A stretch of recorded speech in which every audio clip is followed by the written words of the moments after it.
Assalamualaikum warahmatullahi wabarakatuh. Perkenalkan, kami dari kelompok 9 akan mempresentasikan tugas akhir mata kuliah analisis kelayakan bisnis, yaitu tentang pemaparan keseluruhan aspek dari analisis yang telah kami buat. Perkenalkan, nama saya Mutia Nabila, NIM-nya 18102035, dan ini teman-teman saya.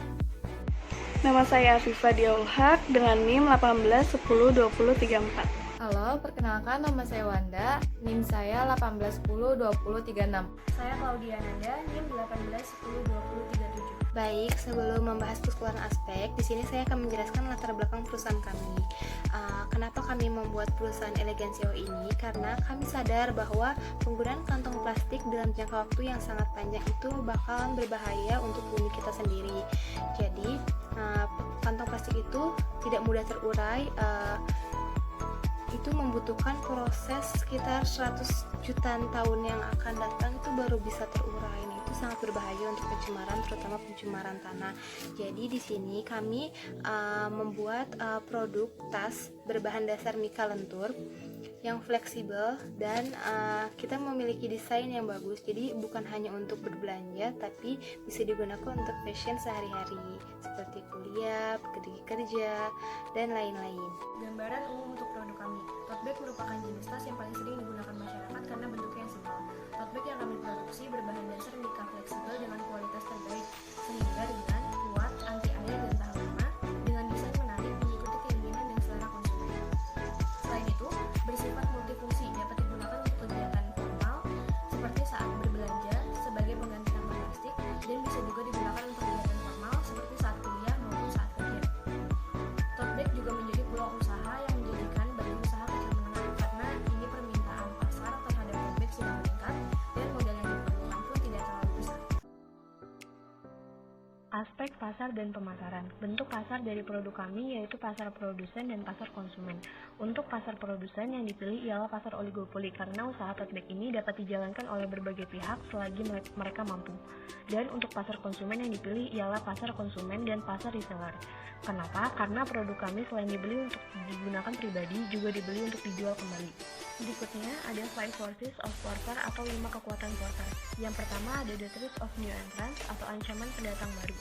Berkembangnya bisnis tote bag membuat persaingan dalam bisnis yang kami jalankan memiliki banyak pesaing atau kompetitor. Banyaknya bisnis tote bag yang sudah berdiri sejak lama membuat kita sebagai pebisnis baru harus menghadapi persaingan yang sangat ketat. Banyaknya produksi tote bag di daerah ibu kota juga merupakan persaingan yang kami hadapi dalam membangun bisnis ini. Selanjutnya yaitu the bargaining power of supplier atau kekuatan tawar-menawar pemasok. Dalam dunia fashion saat ini, tas berbahan dasar mika fleksibel sudah menjadi tren baru di pasaran. Bahkan brand ternama juga sudah memproduksinya sehingga bahan baku ini mudah ditemukan dan membuat harga bahan baku menjadi sangat kompetitif. Hal ini membuat kekuatan tawar-menawar dengan industri menjadi rendah karena bahan baku di pasaran mempunyai harga dan kualitas yang bersaing. Dengan banyaknya pemasok, akan membuat industri dapat memilih pemasok bahan baku dengan harga murah dan kualitas terbaik. Selanjutnya, the bargaining power of customer atau kekuatan tawar-menawar pembeli. Faktor yang mempengaruhi kekuatan pembeli untuk produk tote bag kami yaitu switching cost yang rendah, karena harga yang ditawarkan antara tote bag yang satu dengan yang lainnya tidak jauh berbeda, sehingga kemungkinan pembeli untuk berpindah lebih besar. Konsumen produk kami berasal dari berbagai kalangan, tetapi harga tote bag yang kami produksi cenderung stabil di pasaran, sehingga bisa dijangkau oleh kalangan menengah maupun kalangan atas.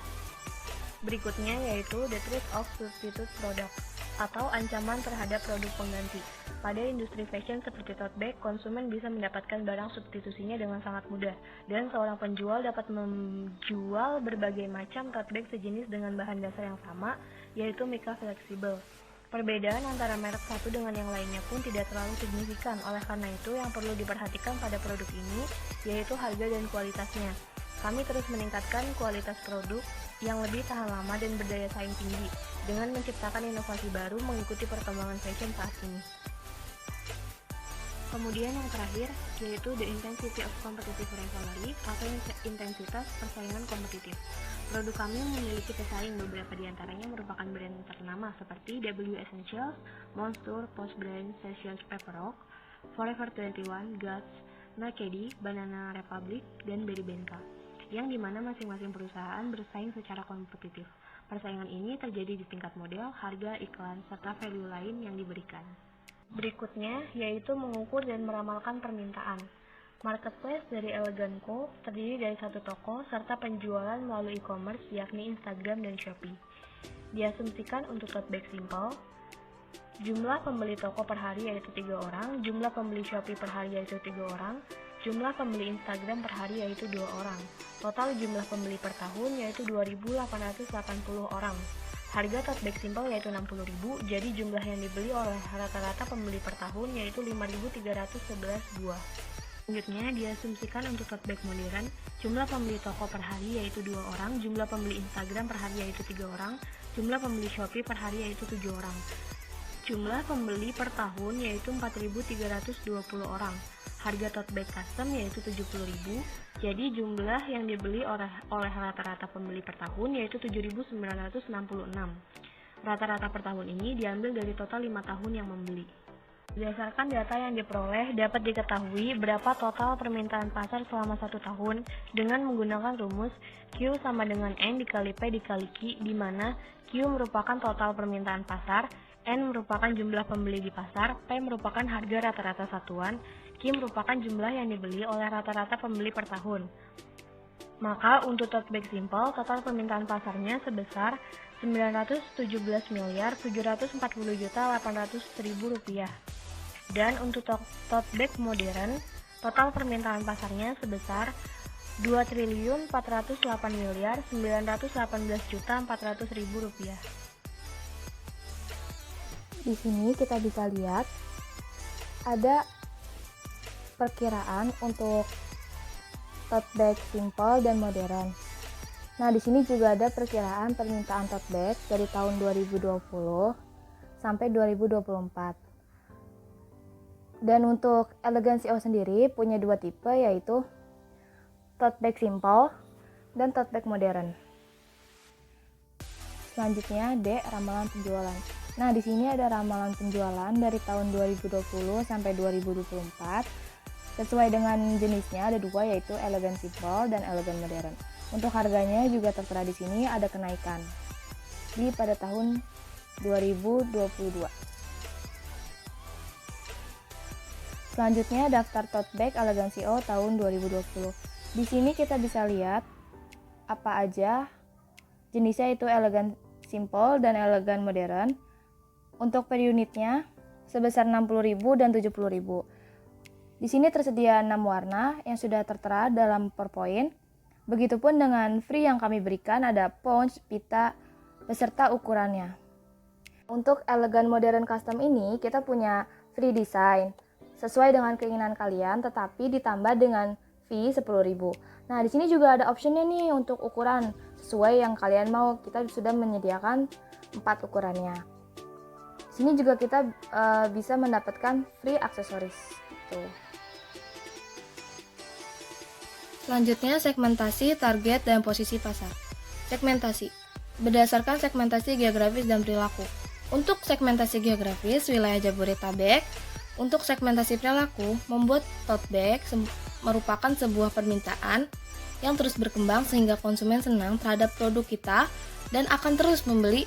Apalagi tote bag ini sangat dibutuhkan karena pemerintah daerah mulai menerapkan sistem tanpa kantong plastik yang mengharuskan konsumen untuk membawa sendiri tas belanjaan. B. Target. Konsumen yang akan dijadikan target pemasaran adalah pria maupun wanita yang tinggal di daerah Jakarta Selatan. Itu untuk target utamanya. Melihat produk ini banyak diminati oleh masyarakat yang tinggal di kota maupun daerah, maka kami memperluas penjualan melalui marketplace seperti Shopee, Tokopedia, Bukalapak, dan lainnya, agar mudah diakses oleh penduduk dari berbagai penjuru. C. Posisi. Berdasarkan keunggulan yang dimiliki produk ini, seperti bahan baku yang berkualitas tinggi, desain yang unik, diferensiasi produk pada satu jenis, keberagaman produk yang dihasilkan, dan proses produksi yang baik, serta dapat mengikuti selera konsumen. Maka posisi produk ini adalah produk yang berkualitas tinggi dan akan disukai oleh target pemasaran produk ini. D. Sikap, perilaku, keputusan konsumen. Dari 64 kuesioner yang kami sebarkan ke masyarakat Jakarta Selatan, khususnya di kalangan mahasiswa dan beberapa instansi, 90% dari mereka memiliki minat yang besar atas produk kami. Analisis persaingan dilakukan dengan SWOT analisis. A. Strength, kekuatan. Memiliki tim yang berkreativitas tinggi, penuh inovasi dan terampil. Memiliki teknologi yang handal secara kuantitas dan kualitas. Lalu, lokasi penjualan yang berada di tempat strategis dan layanan yang memuaskan. Lalu kelemahan yang kami miliki yaitu banyaknya pesaing yang terus menciptakan inovasi baru didukung dengan modal yang cukup besar. Selanjutnya, peluang yang kami memiliki potensi yang besar karena dapat menciptakan pasar. Selanjutnya, ancaman karena krisis ekonomi dan menurunnya daya beli masyarakat, munculnya pesaing modal yang kuat, dan munculnya produk inovasi baru dengan kualitas yang lebih baik. Peran pemasaran. Pertama, faktor harga. Harga tote bag yang ditawarkan berkisar 60.000 sampai 100.000 rupiah dengan kualitas yang baik pada setiap produknya. Selanjutnya, ada faktor produk.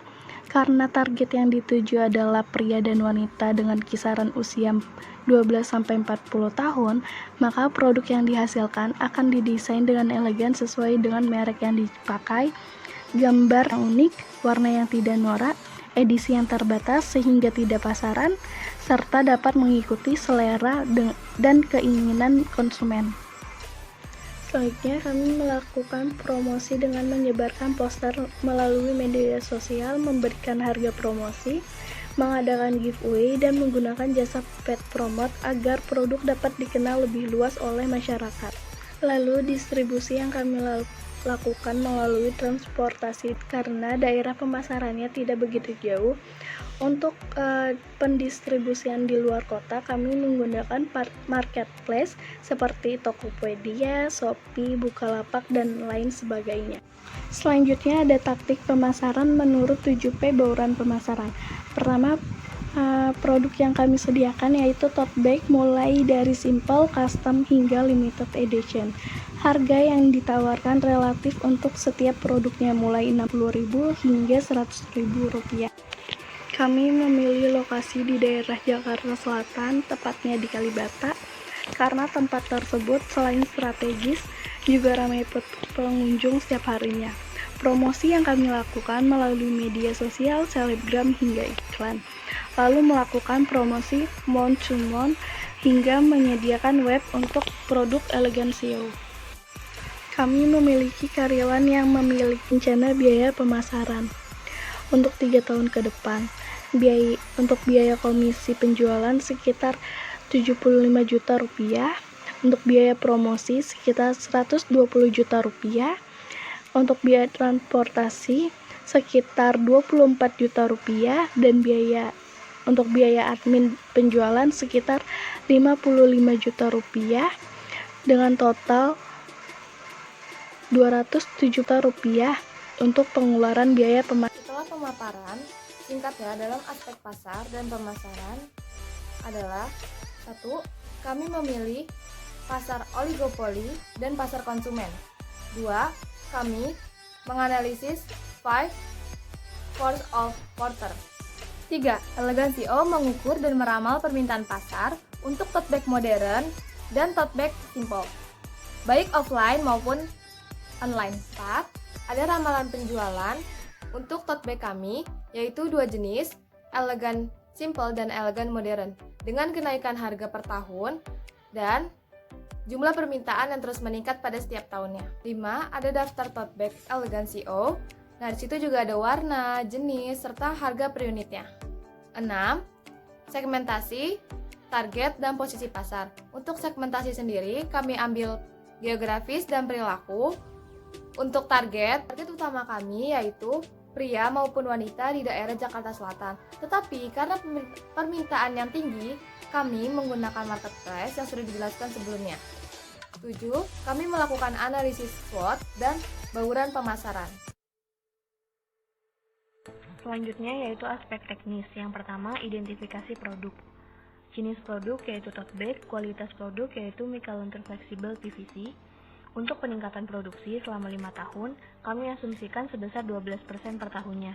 Pada tahun 2020, sebanyak 7.200 pieces, 2021, sebanyak 8.640, 2022 sebanyak 11.232, 2023 sebanyak 15.725, pada tahun 2024 sebanyak 23.588. Berikutnya yaitu proses pelayanan. Untuk online dimulai dari membuka aplikasi marketplace dan untuk offline yaitu dengan mendatangi toko secara langsung.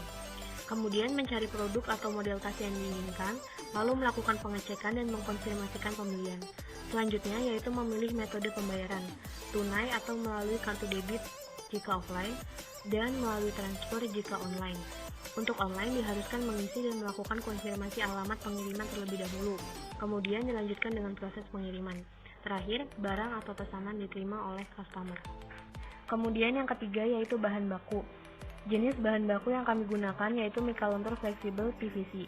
Kebutuhan per unitnya yaitu 34 x 20 x 27 cm seharga 15.000, benang premium kurang lebih 100 cm seharga 3.000, kancing magnetis sebanyak 1 buah seharga 2.500, kain kanvas untuk pouch sebanyak 18 x 15 cm seharga 5.000, pita motif sebanyak 15 cm seharga 3.000. Jadi total bahan baku yang diperlukan tote bag per unit yaitu 28.500. Untuk tote bag custom, total per unitnya menjadi 30.000 karena terdapat penambahan berupa desain menarik dan juga aksesoris. Berikutnya yang keempat yaitu mesin dan material handling. Jenis peralatan yang kami gunakan yang pertama mesin jahit full set sebanyak 6 buah seharga 2 juta, sablon sebanyak 1 buah seharga 10 juta, pemotong sebanyak 2 buah seharga 3.500.000, komputer full set sebanyak 2 buah seharga 2.500.000, gunting sebanyak 4 buah seharga 10 juta, kursi plastik sebanyak 12 buah seharga 25.000, meja biasa sebanyak 3 buah seharga 200.000, penggaris besi sebanyak 3 buah seharga 10.000, meteran kain sebanyak 3 buah seharga 5.000.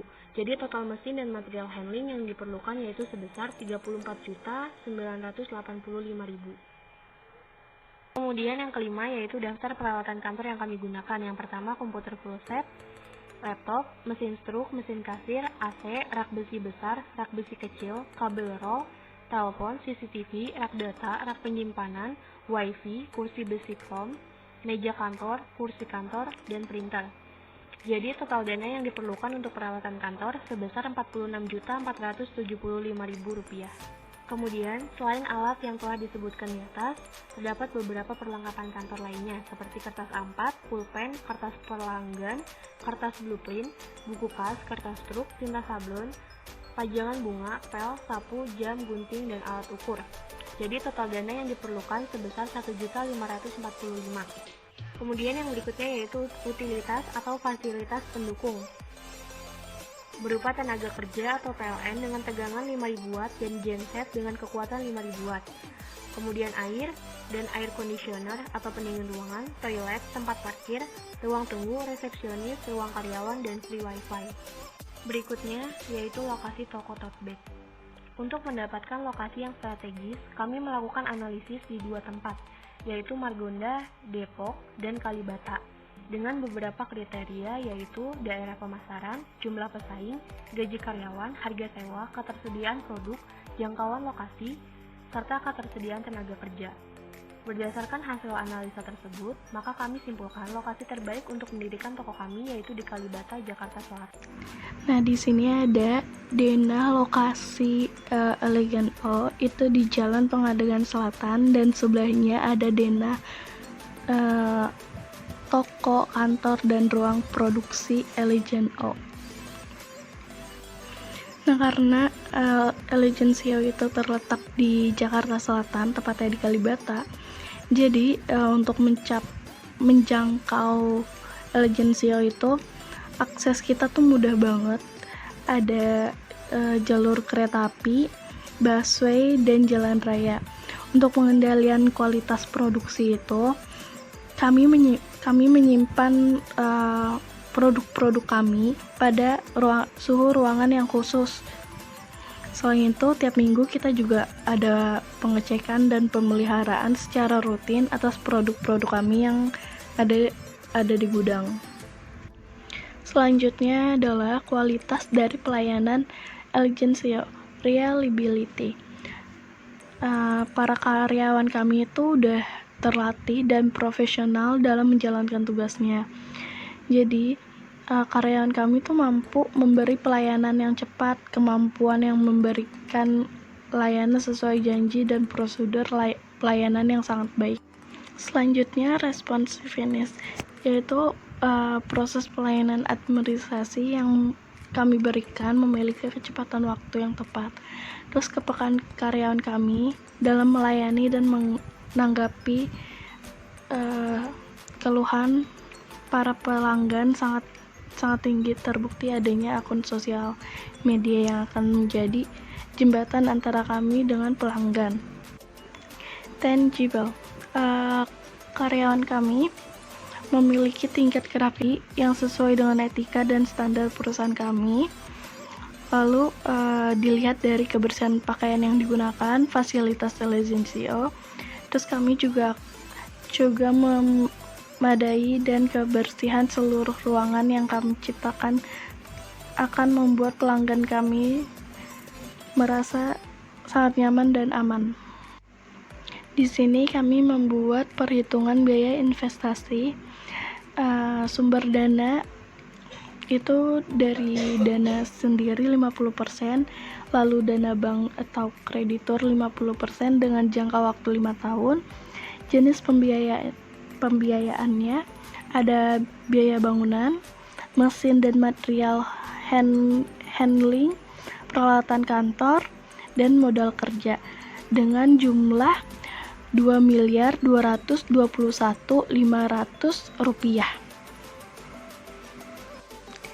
Untuk biaya operasional terdiri dari biaya gaji, biaya listrik dan air, dan biaya wifi.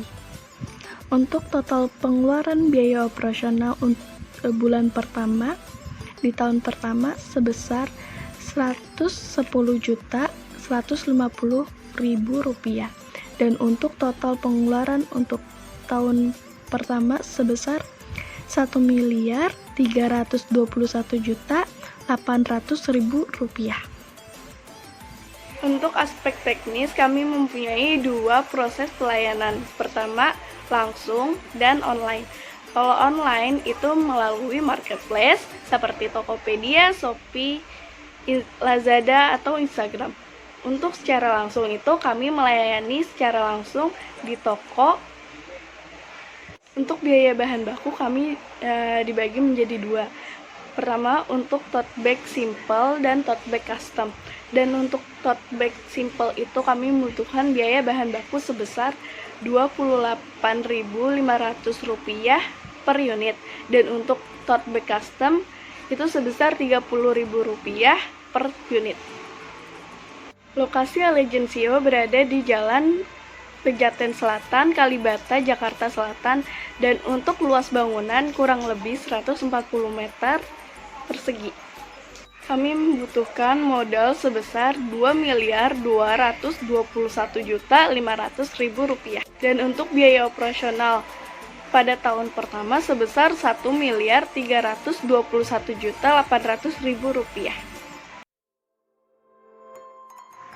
Selanjutnya ada aspek sumber daya manusia.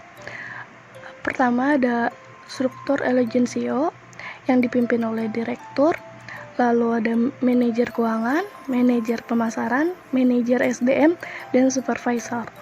Lalu di bawahnya ada staf keuangan, staf pemasaran, staf SDM, staf umum, dan staf operasional. Di sini ada perencanaan atau peramalan SDM berdasarkan jabatan. Di keuangan, kami membutuhkan 1 manajer dan 2 staf. Lalu di pemasaran, kami membutuhkan 1 manajer dan 2 staf. Lalu di operasional, kami membutuhkan 15 staf. Di SDM, kami membutuhkan 1 manajer, 2 staf. Lalu di umum, 1 direktur, 1 supervisor, dan 6 staf. Perencanaan dan peramalan SDM berdasarkan pendidikan. Untuk direktur umum, yaitu pendidikannya S3. Untuk supervisor, pendidikannya S1. Untuk manajer keuangan, pendidikannya S2. Untuk staf keuangan, pendidikannya S1. Untuk manajer pemasaran pendidikan S1. Untuk staf pemasaran, pendidikannya S1 dan D3. Untuk operasional, bagian DKV atau DP, pendidikannya S1. Operasional bagian desain, pendidikannya D3. Staf operasional, pendidikannya SLTA. Untuk bagian umum, untuk bagian staf umum, pendidikannya SLTA. Untuk manajer SDM, pendidikannya S2. Untuk staf SDM, pendidikannya S1 dan D3. Perencanaan, pelatihan, atau pengembangan. Di bagian keuangan membutuhkan accounting 2 dan penganggaran 1. Di bagian pemasaran, bagian salesman 2. Bagian operasional, leadership 2. Bagian SDM, leadership 2. Bagian umum, leadership 1. Ini adalah perkiraan biaya SDM. Untuk gaji direksi sebesar Rp7.600.000. Untuk supervisor Rp4.900.000. Untuk keuangan, manajer keuangan sebesar Rp6.400.000. Untuk staf keuangan Rp4.800.000. Untuk manajer pemasaran Rp5.900.000. Untuk staf pemasaran Rp4.400.000. Untuk staf operasional Rp4.150.000. Untuk manajer SDM Rp5.600.000. Untuk staf SDM Rp4.600.000. Dan untuk staf umum Rp3.600.000. Untuk total keseluruhan gaji pegawai pada bulan pertama tahun pertama sebesar Rp141.850.000 dan biaya rekrutmen sebesar 2 juta, biaya pelatihan sebesar 2.200.000 dan biaya pengembangan sebesar 2 juta dengan total jumlah perkiraan biaya SDM sebesar Rp148.050.000. Di aspek SDM kami membutuhkan 32 pegawai dengan jumlah keseluruhan gaji pegawai sebesar Rp141.850.000 dan total perkiraan biaya SDM sebesar Rp148.050.000. Selanjutnya, aspek hukum. Aspek hukum merupakan aspek yang cukup menentu dan menjamin akan kelangsungan suatu kegiatan usaha. Oleh karena itu, aspek ini tidak dapat diabaikan karena aspek hukum merupakan legalitas kelangsungan usaha, sedangkan usaha yang sedang berproduksi akan segera terhenti begitu saja atau terhenti perlahan, manakala produk yang dihasilkan tidak memiliki jaminan pasar. Bentuk pelaksanaan bisnis ini adalah merupakan badan usaha perseorangan karena resiko dari usaha ini relatif kecil dan modal investasinya juga mampu 100% dari perseorangan. Elegensi untuk mendirikan badan usaha yang bertepatan di Kalibata, Jakarta Selatan. Untuk tujuan usaha berdasarkan aspek hukum, ide bisnis dinyatakan layak jika sesuai dengan ketentuan hukum yang ada dan mampu memenuhi segala persyaratan perizinan di wilayah tersebut. Secara spesifik, analisis aspek hukum pada analisa kelayakan bisnis untuk menganalisa legalitas usaha yang dijalankan, menganalisa ketepatan badan hukum dengan ide bisnis yang akan dilaksanakan, menganalisa kemampuan bisnis yang akan diusulkan dalam pemenuhan persyaratan perizinan, dan menganalisa jaminan-jaminan yang bisa disediakan jika bisnis akan dibiayai dengan pinjaman. Untuk struktur permodalan berlandaskan Undang-Undang PT, permodalan yang kami miliki untuk mendirikan usaha yaitu senilai 100 juta. Dan pengurus PT terdiri dari direktur, komisaris, manajer setiap divisi, serta beberapa staf. Untuk membuat akta pendirian meliputi pembuatan draft akta oleh notaris, revisi dari pihak perusahaan, serta menandatangani akta oleh pemegang saham di hadapan notaris. Untuk pengesahan SK Menteri Pendirian PT, setelah akta tersebut dibuat, notaris akan mengajukan pengesahan badan hukum atas PT kepada Menteri Hukum dan HAM. Lalu, Menteri akan mengeluarkan surat keputusan pengesahan badan hukum PT, sehingga PT tersebut telah lahir sebagai badan hukum yang diakui oleh negara. Salah satu kewajiban diantaranya harus memiliki nomor pajak dan kewajiban untuk lapor pajak. Untuk mengurus domisili, pengaturan izin domisili diatur oleh masing-masing pemerintah daerah yang menerangkan tentang di mana perusahaan beralamat, serta dicantumkan juga jenis usaha dan jumlah tenaga kerja. Izin domisili berlaku maksimal 1 tahun dan dapat diperpanjang. Mengurus izin usaha. Tujuan mendirikan perusahaan adalah melakukan kegiatan komersil, kegiatan usaha untuk mencari keuntungan. SIUP adalah surat izin untuk bisa melakukan usaha perdagangan dan jasa, di mana bidang-bidang usaha perdagangan dan jasa yang dipilih ditentukan oleh masing-masing pemerintah daerah. G. Legalitas. Surat-surat izin dan referensi yang telah dimiliki serta fotokopian yang dilampirkan dalam proposal ini adalah: yang pertama, surat izin domisili; yang kedua, sertifikat tanah dan hak milik; yang ketiga, IMB, izin mendirikan bangunan; yang keempat, NPWP, nomor pokok wajib pajak; yang kelima, NRP, nomor register perusahaan atau TDP, tanda daftar perusahaan; yang keenam, AMDAL, analisis mengenai dampak lingkungan. Berikutnya ada anggaran dasar. Toko kami, Iligensi O, membuat aspek hukum ini sesuai dengan pasal per pasal. Yang pertama yaitu nama, waktu, dan tempat kedudukan. PT ini bernama Iligensi O, berkedudukan di Kalibata, Kota Jakarta Selatan, yang bergerak di bidang industri tas. Perseroan dapat membuka cabang atau kantor perwakilan di tempat kedudukan. Perseroan dapat di tempat lain atau di dalam atau di luar wilayah Republik Indonesia sebagaimana yang ditetapkan oleh direksi. Pasal 2. Iligensi O resmi didirikan pada tanggal 30 Maret 2020 di Kalibata, Kota Jakarta Selatan untuk jangka waktu yang tidak terbatas. Pasal 3. Maksud dan tujuan serta kegiatan usaha. Pengurus dan sekretariat Iligensi O berkedudukan di wilayah Kalibata. Bab 2. Ada asas, sifat, dan kedaulatan. Pasal 4. Iligensi O didirikan berdasarkan pasal dan Undang-Undang Dasar 1945. Pasal 5. Iligensi O adalah sebuah perusahaan perseroan pada umumnya yang bersifat terbuka dan independen. Pasal 6. Iligensi O ada di tangan anggota dan dilaksanakan sepenuhnya oleh RUPS.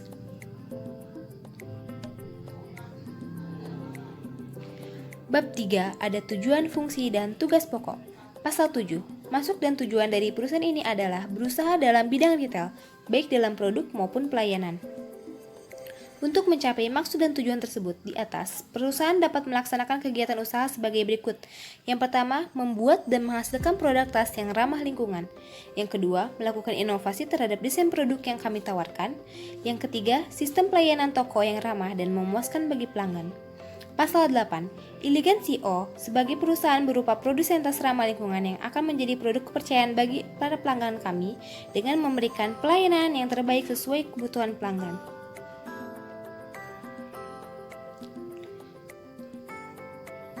Bab 4. Lambang dan atribut Iligensi O.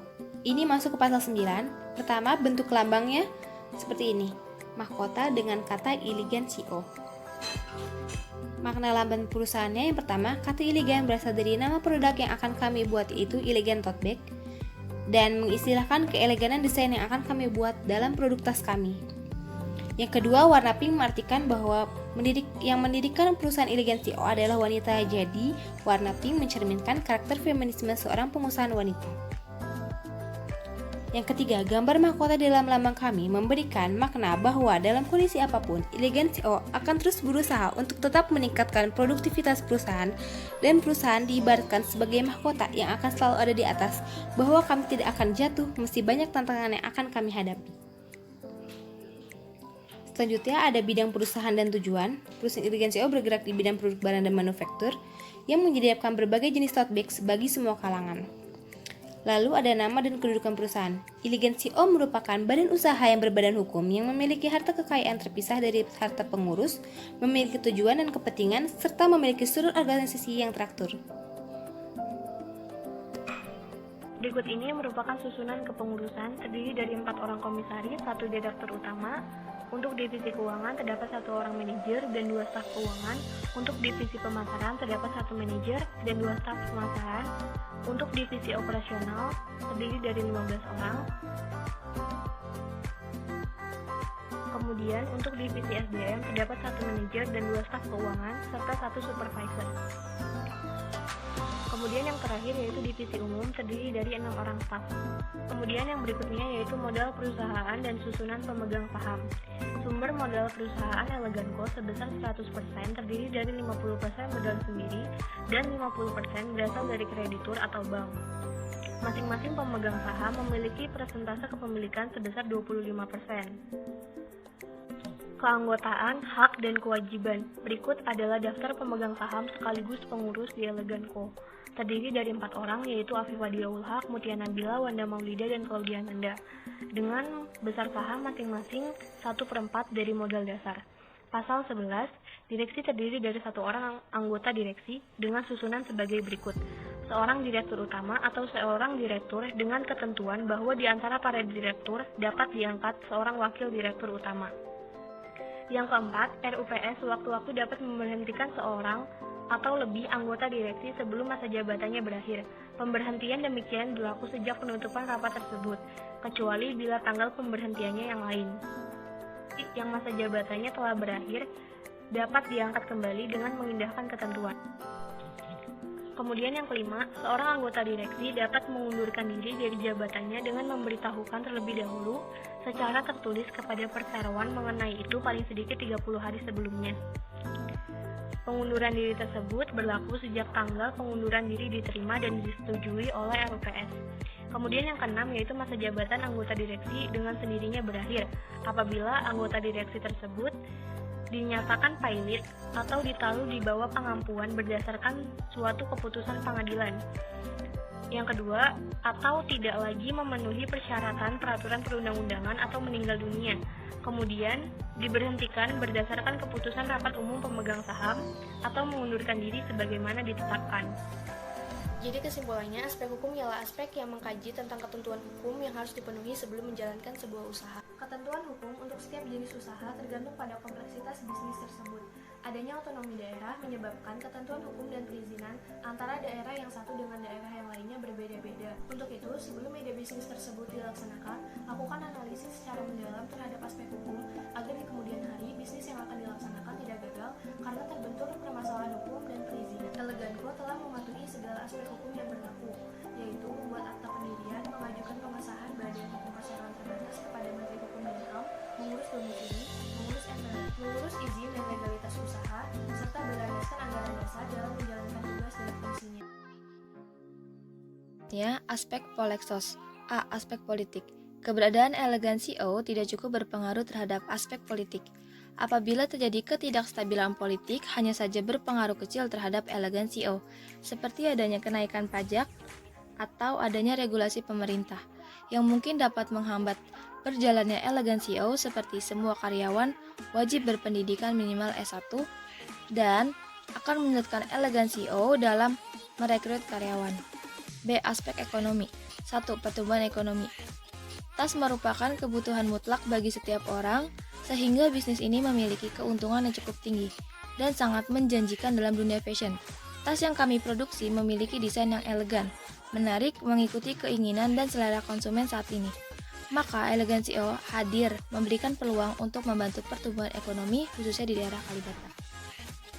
2. Daya beli masyarakat. Berdasarkan analisa pasar yang telah kami lakukan, bahwa masyarakat daerah Kalibata memiliki daya beli yang cukup tinggi. Sehingga kami yakin bahwa pelayanan dan produk yang kami berikan dapat diterima di masyarakat. Oleh karena itu, diharapkan dengan daya tarik beli masyarakat yang tinggi dapat meningkatkan pendapatan Elegan.co. C. Aspek sosial. 1. Kelas sosial. Saat ini berbagai kalangan masyarakat sangat fashionable, membutuhkan pelengkap untuk menyempurnakan gaya fashion seperti tote bag. Mereka akan mendapatkan kepuasan tersendiri setelah gaya fashion mereka terlihat menarik. Oleh karena itu, Elegan.co hadir untuk memenuhi kebutuhan mereka dengan memberikan pelayanan dan harga yang terjangkau dengan kualitas terbaik. 2. Jumlah penduduk. Berdasarkan hasil survei yang telah kami lakukan, menyatakan bahwa jumlah penduduk di Kota Jakarta Selatan cukup banyak. Maka dari itu, Elegan.co hadir di Kalibata untuk memberikan pelayanan kepada masyarakat. Di samping itu, Elegan.co membuka lapangan pekerjaan untuk tenaga ahli yang mampu memberikan pelayanan terbaik dan dapat mengurangi jumlah pengangguran di Kota Jakarta Selatan. 3. Tingkat penghasilan. Karyawan yang bekerja di Elegan.co diberikan upah sesuai dengan UMR yang telah ditetapkan oleh pemerintah. Selain itu, bagi karyawan yang memberikan pelayanan terbaik, akan diberikan bonus tambahan atau reward, sehingga dengan adanya bonus tambahan, membuat karyawan termotivasi untuk lebih giat dalam bekerja. 4. Tingkat pendidikan. Elegan.co mempunyai standar pendidikan bagi karyawan yang dipekerjakan. Setiap karyawan yang bekerja di Elegan.co memiliki tingkat pendidikan yang berbeda-beda sesuai dengan kemampuan dan tugasnya. Untuk aspek Polexos, 1. Bagi Elegan.co hanya berpengaruh kecil dalam aspek politik. 2. Tote bag merupakan kebutuhan masyarakat, maka akan berpengaruh untuk pertumbuhan ekonomi dan daya beli masyarakat dalam aspek ekonomi. 3. Kelas sosial, jumlah penduduk, tingkat penghasilan, dan pendidikan mempengaruhi dalam aspek sosial. Yang terpenting adanya Elegan.co mempengaruhi dan memenuhi kebutuhan masyarakat, serta membantu pertumbuhan ekonomi sekitar. Selanjutnya yaitu aspek risiko. Risiko aspek pemasaran. Jenis aspek kebijakan pemerintah berupa kenaikan pajak yang berdampak pada kenaikan harga. Sifatnya cukup sulit dikendalikan. Cara mengatasinya, apabila terjadi kenaikan harga yang dikarenakan adanya kenaikan pajak, maka kami akan mengatasinya dengan menaikkan pula harga jual tanpa mengurangi laba. Jenis aspek yang kedua yaitu persaingan yang tinggi. Sifatnya dapat dikendalikan. Cara mengatasinya, Elegan.co harus bersaing dengan toko tas yang sudah ada dan sudah terlebih dahulu dikenal oleh masyarakat. Maka Elegan.co hadir memberikan pelayanan dan kualitas produk terbaik, tetapi dengan harga yang lebih affordable bagi masyarakat. Kemudian jenis aspek yang ketiga yaitu perang harga. Sifatnya cukup sulit dikendalikan. Cara mengatasinya yaitu dengan terus melakukan inovasi produk seperti desain, logo, dan kemasan tanpa memperbesar biaya produk. Kemudian jenis aspek yang keempat yaitu pemalsuan merek. Sifatnya dapat dikendalikan. Cara mengatasinya yaitu dengan memberikan informasi yang akurat dan cepat tanggap terhadap segala komplain melalui layanan customer. Selain itu, mempermudah konsumen dalam membedakan produk asli dan produk tiruan. Jenis aspek berikutnya yaitu promosi dan iklan yang kurang tepat. Sifatnya dapat dikendalikan. Cara mengatasinya, apabila hal ini terjadi dan teridentifikasi bahwa adanya masalah promosi yang kurang baik, maka kami akan mencari tahu terlebih dahulu apakah kesalahan terdapat pada faktor internal atau eksternal. Setelah mengetahui permasalahannya, kami akan melakukan promosi yang tepat untuk menarik perhatian konsumen. Jenis aspek berikutnya yaitu kerusakan barang. Sifatnya dapat dikendalikan. Cara mengatasinya yaitu melakukan checking sebelum pengiriman dan melakukan packing yang baik dan benar agar barang yang dikirim tidak rusak. Selanjutnya yaitu risiko pada aspek produksi. Jenis aspek masalah pemasok sifatnya sulit dikendalikan tetapi bisa diatasi. Cara mengatasinya, apabila terjadi masalah terhadap pemasok langganan seperti berhenti produksi, terlambat dikirim, terjadi kerusakan atau ada masalah yang tidak dapat dikendalikan lainnya, maka kami harus mencari pemasok lainnya yang dapat memberikan kualitas yang sama dan tidak berfokus hanya pada satu pemasok saja. Jenis aspek berikutnya yaitu kerusakan kualitas produk. Sifatnya sulit dikendalikan tetapi bisa diatasi. Apabila hal ini terjadi karena faktor eksternal, maka kami dapat meminta refund atau pengembalian produk kepada pemasok. Namun jika hal ini terjadi karena faktor internal, maka pemeliharaan gudang atau bagian penyimpanan akan lebih diperhatikan untuk memastikan kualitas dan kuantitas barang tetap dalam kondisi baik. Berikutnya yaitu kerusakan aset mesin. Sifatnya dapat dikendalikan. Cara mengatasinya, apabila hal ini terjadi, maka kami akan meningkatkan pemeliharaan mesin-mesin Eleganco yang digunakan. Jenis aspek risiko yang terakhir yaitu berkurangnya daya saing. Sifatnya dapat dikendalikan. Cara mengatasinya, risiko karena berkurangnya daya saing produk dengan produk sejenis di pasar, misalnya desain atau model yang tertinggal, maka kami akan terus menciptakan inovasi baru mengikuti perkembangan fashion dan selera konsumen. Berikutnya yaitu risiko pada aspek keuangan. Jenis aspek, kenaikan biaya produksi, sifatnya sulit dikendalikan. Cara mengatasinya, apabila hal ini terjadi dan memberikan kenaikan yang cukup tinggi, maka kami akan melakukan pengurangan laba, kemudian melakukan penyesuaian biaya lainnya dan mengalokasikan kenaikan tersebut di setiap produk. Jenis aspek yang kedua yaitu kenaikan biaya overhead. Sifatnya sulit dikendalikan. Cara mengatasinya, melakukan identifikasi apakah overhead ini melonjak karena adanya pemborosan pemakaian atau memang harga naik. Jika dikarenakan faktor internal, maka perlu dilakukan penghematan biaya. Dan jika faktor eksternal, maka perlu menaikkan harga jual jika kenaikan biaya tersebut cukup signifikan. Selanjutnya yaitu risiko pada aspek sumber daya manusia. Jenis aspek, jika terjadi bencana atau wabah, sifatnya dapat dikendalikan. Cara mengatasinya, Eleganco akan melakukan pemotongan gaji, pengurangan jam kerja, menutup toko, dan melakukan penjualan via online. Kemudian jenis aspek yang kedua yaitu kurangnya sikap cekatan dan ulat pegawai. Sifatnya dapat dikendalikan. Cara mengatasinya, Eleganco akan memberlakukan sistem SP. Kemudian yang terakhir yaitu kurangnya disiplin pegawai. Sifatnya dapat dikendalikan. Cara mengatasinya, jika pegawai tidak mengikuti aturan dan peraturan tata tertib yang berlaku, akan dikenakan pemotongan gaji sesuai dengan aturan yang sudah tertera. Baik, selanjutnya akan kita bahas tentang aspek AMDAL. Kegunaan AMDAL itu banyak sekali. Yang pertama ada bagi pemerintah. Pemerintah juga dapat mencegah kerusakan lingkungan dari perusahaan yang dibangun, menghindari konflik antara masyarakat dan perusahaan, menjaga pembangunan perusahaan sesuai dengan prinsip pembangunan berkelanjutan, dan perwujudan tanggung jawab dalam pengelolaan lingkungan hidup, di mana toko Eleganco tidak melakukan kerusakan lingkungan dan menjaga kelestarian sumber daya alam. Yang kedua, bagi masyarakat. AMDAL melibatkan masyarakat dalam memberikan masukan dan informasi kajian AMDAL, sehingga perencanaan pembangunan di wilayah Kalibata, di mana lokasi toko kita, pabrik dan kantor Eleganco dapat memberikan dampak positif bagi masyarakat dan masyarakat dapat berpartisipasi dalam pelaksanaan suatu kegiatan dalam menjalankan kontrol atas kegiatan tersebut. Yang ketiga ada bagi pemrakarsa. Dengan adanya AMDAL, usaha yang kami jalankan dapat dilakukan lebih terjamin, aman, dan sebagai sarana untuk membantu masyarakat sekitar sebagai bentuk bukti ketaatan hukum. Ada analisis mengenai dampak lingkungan. Di sini berisi dokumen AMDAL, yaitu suatu dokumen yang berisi tentang ruang lingkup serta kedalaman kajian AMDAL.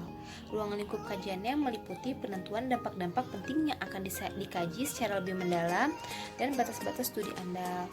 Yang pertama ada pencemaran tanah. Jenis pencemarannya itu limbah plastik, sisa potongan produk, dan sisa kain perca yang tidak dapat diuraikan. Untuk meminimalisir hal ini terjadi, maka Eleganco memberikan kebijakan yaitu ikut membayar kontribusi kebersihan. Yang kedua, pencemaran suara atau bunyi. Suara yang dikeluarkan oleh mesin-mesin yang digunakan dalam memproduksi produk Eleganco tentu yang mengganggu masyarakat sekitar. Oleh karena itu, perlu adanya CSR yang dilakukan oleh Eleganco agar hubungan antara perusahaan dan masyarakat sekitar tetap baik dan mendapat izin dari masyarakat setempat. Selanjutnya ada pengidentifikasi penyajian informasi lingkungan. Sebelumnya, kami sudah mencari informasi mengenai bangunan di lingkungan tempat lokasi usaha kami. Kami juga memperhatikan bagaimana gaya hidup masyarakat sekitar, apakah membutuhkan produk yang kami tawarkan atau tidak, sehingga terdapat peluang yang luas bagi Eleganco untuk mendapatkan pelanggan dan hal-hal lain yang dapat menunjang keberhasilan toko Eleganco. Yang kelima ada rencana pengelolaan lingkungan atau RKL dan rencana pemantauan lingkungan atau RPL. Untuk menjaga kesehatan lingkungan sekitar, kami melakukan kerjasama dengan pengelola limbah daerah setempat. Apabila terjadi dampak buruk terhadap lingkungan yang diakibatkan oleh Eleganco, bisa langsung ditindaklanjuti. Untuk memelihara kesehatan di lingkungan kantor kami melakukan beberapa cara seperti memajang slogan mengenai pentingnya menjaga kebersihan dengan memberikan fasilitas berupa tempat sampah guna meminimalisir dampak negatif terhadap lingkungan. Selain itu, seiring berjalannya waktu, maka Ilegan.co akan mencoba melakukan go green dengan menggunakan paper bag sebagai pembungkus setiap pembeli produk Ilegan.co. Inti dari aspek AMDAL adalah bagaimana Ilegan.co memperhatikan keberlanjutan usahanya untuk jangka panjang. Dan Ilegan.co itu mengikuti peraturan hukum pemerintah bagaimana suatu badan itu menjalankan usahanya itu sesuai dengan ada tuh Undang-Undang Menteri Lingkungan Hidup, yaitu tetap menjaga kelestarian dan tidak menimbulkan pencemaran dimanapun. Jadi sudah kita buat analisisnya, seperti ada pencemaran tanah. Pencemaran tanahnya itu disebabkan oleh kain perca sisaan buat bahan tas. Itu kita bisa buat kayak aksesoris kecil lain, atau kita bisa jual ke para pembutuh kain perca untuk kerajinan tangan lainnya. Lalu untuk pencemaran suara dari mesin jahit juga udah kita minimalisir dengan adanya ruangan kedap suara, jadi itu tidak akan mengganggu masyarakat sekitar yang lingkungannya dekat dengan pabrik Ilegan.co, seperti itu. Jadi untuk dampak-dampak tersebut sudah kami lakukan beberapa solusi, dan itu tidak mengganggu keberlangsungan perusahaan kami dalam memproduksi tote bag gitu. Selanjutnya, aspek keuangan. A. Perhitungan total investasi awal dan depresiasi. Untuk angkanya, kami ambil dari aspek teknis yang sebelumnya sudah kami kerjakan. Ada tanah, bangunan pabrik, kantor, dan toko, peralatan pabrik, peralatan kantor, model kerja. Untuk rinciannya, bisa dilihat di aspek teknis. B. Biaya bunga. Pinjaman bank sebesar 50% dan modal sendiri sebesar 50%. Untuk bunga 12%, dividen 11%.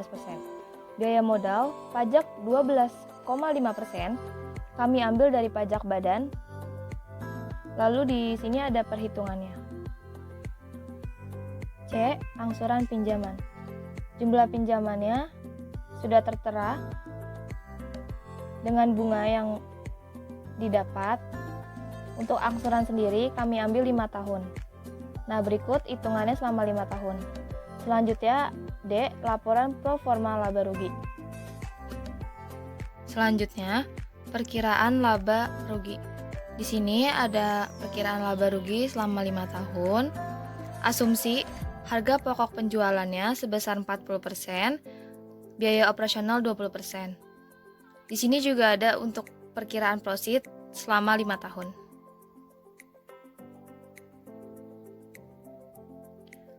Selanjutnya, analisis payback period, NPV, dan IRR. Payback periodnya selama 5 tahun. Untuk payback period kami, yaitu selama 4 tahun 5 bulan. Dan selanjutnya menghitung IRR dan PI. Untuk menghitung IRR, harus ditentukan 2 tingkat suku bunga. Yang pertama itu tingkat suku bunganya itu kami ambil dari tingkat suku bunga COC atau biaya modal rata-rata dari perusahaan kami sebesar 11%. Lalu tingkat bunga yang kedua kami ambil angka yang lebih besar dari 11%, yaitu 15%. Nah, untuk menghitung IRR, sebelumnya itu menghitung NPV terlebih dahulu. Untuk menghitung NPV, dibutuhkan angka dari profit selama 5 tahun dan nilai dari tingkat suku bunga per tahunnya. Nah, itu dilihat dari tabel present value yang sudah kita dapatkan di dalam PDF yang Ibu berikan. Lalu setelah itu kita menghitung NPV 1 dan NPV 2-nya. Setelah itu kita masukkan ke rumus IRR. Setelah kita kalkulasikan angka-angka tersebut, maka didapatkan IRR perusahaan kami adalah sebesar 14,65%, di mana tertera di PDF yang telah Ibu Budi berikan bahwa di situ dinyatakan jika IRR lebih besar dari persenan tingkat bunga COC-nya, maka perusahaan itu layak untuk dijalankan. Di sini tingkat bunga COC kami 11% dan IRR kami didapatkan 14,65%. Artinya perusahaan kami layak untuk dijalankan. Menghitung PI itu caranya membandingkan present value proceeds dengan present value investasi awal. Dan di sini kami ambil angkanya yaitu present value pertama dibagi dengan present value investasi, dan kami mendapatkan hasilnya 1,7. Di dalam PDF yang telah Ibu Budi berikan, di situ tertera jika PI-nya kurang dari 1 maka proyek ditolak. Di sini kami mendapatkan hasil 1,7, artinya proyek kami diterima. Seperti itu. Sekian presentasi dari kelompok 9, kurang lebihnya mohon maaf. Wassalamualaikum warahmatullahi wabarakatuh.